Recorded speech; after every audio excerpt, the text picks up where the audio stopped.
पुण्यातील कोथरूड भेलके नगर इथे रात्री 2:30 वाजता पीएमपीएलच्या बसला आग लागली। तर अग्निशमन दलाकडून ही आग नियंत्रणात आणण्यात आली आहे। सुदैवाने यामध्ये कोणतीही जीवितहानी झाली नसल्याचं कळतंय।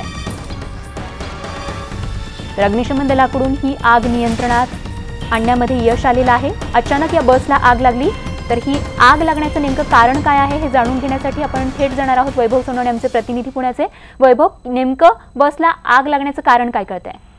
स्वातीची प्राथमिक माहिती मिळते त्यानुसार शॉर्ट सर्किट हे आग लागायचं कारण असं सीएनजी बस होती ही, आणि काल रात्री उशीर रस्त्यावर धावत असताना अनेकदा या बसेसला आग लागते, कारण सीएनजी मुळे गरम होते गाडी आणि पाईप्स जे आहेत ते बस्ट होतात।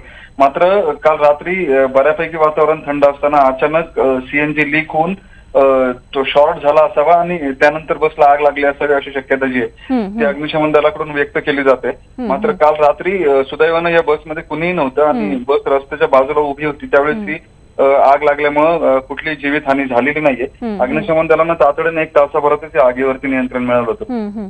अगदी वैभव, धन्यवाद या माहितीसाठी। तर शॉर्ट सर्किटमुळे प्राथमिक माहिती मिळते, शॉर्ट सर्किटमुळे ही आग लागली होती। सुदैवाने या बसमध्ये कोणीही नव्हतं, त्यामुळे जीवितहानी टळलेली आहे।